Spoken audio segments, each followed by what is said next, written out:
বিসমিল্লাহির রহমানির রহিম। গ্রিল ব্র্যান্ডের এসিটির কাস্টমার কমপ্লেইন দিয়েছিল এসি থেকে পর্যাপ্ত পরিমাণ ঠান্ডা যে বাতাস সেটা বের হয় না। এসি চালু করার পর দেখতে পাই এসি থেকে পর্যাপ্ত পরিমাণ যে ঠান্ডা সেটি বের হয় না। অতঃপর এয়ার যে ফিল্টার সেটা চেক করি, এয়ার ফিল্টারে প্রচুর পরিমাণে ময়লা জমেছিল। এয়ার ফিল্টারে ময়লা জমার কারণে বাতাস সঠিকভাবে ইন হতে পারছে না এবং আউট যেটি সেটিও হতে পারছে না। কুলিং কয়েলের মধ্যে মোটামুটি হালকা ময়লা জমেছিল।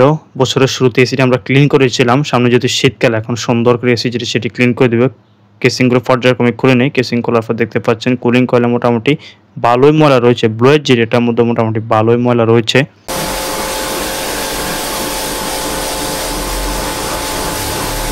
সার্ভিসিং করার পর কুলিং কয়েলের যে কন্ডিশন দেখছেন ফুল চকাচক দেখাচ্ছে। ব্লোয়ের যেটা আমরা সুন্দর করে ক্লিন করে নেই, পিছনের যে অংশ সেটাও সুন্দর করে ক্লিন করে নেই। ইনডোর সাইডে কাজ হয়ে গেলে অতঃপর আউটডোর সাইডে গিয়ে আউটডোর জিনিস সেটা ফ্যাশার ওয়াশার দিয়ে সুন্দর করে ক্লিন করে নিব।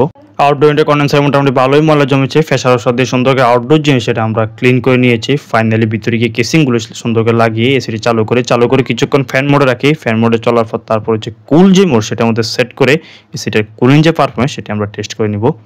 ফ্যান মোডে কিছুক্ষণ চালানোর পর তারপরে কুল মোডে সেট করি। কুল মোডে এসিটি সেট করার পর আউটডোর সেটের লাইন দিয়ে পারফেক্টলি কুলিং যেটি সেটি হচ্ছে। টেকনিশিয়ান এসি সার্ভিসিং করা যাওয়ার পর আপনারা নিয়মিত এসির যে এয়ার ফিল্টার সেটা পরিষ্কার রাখবেন।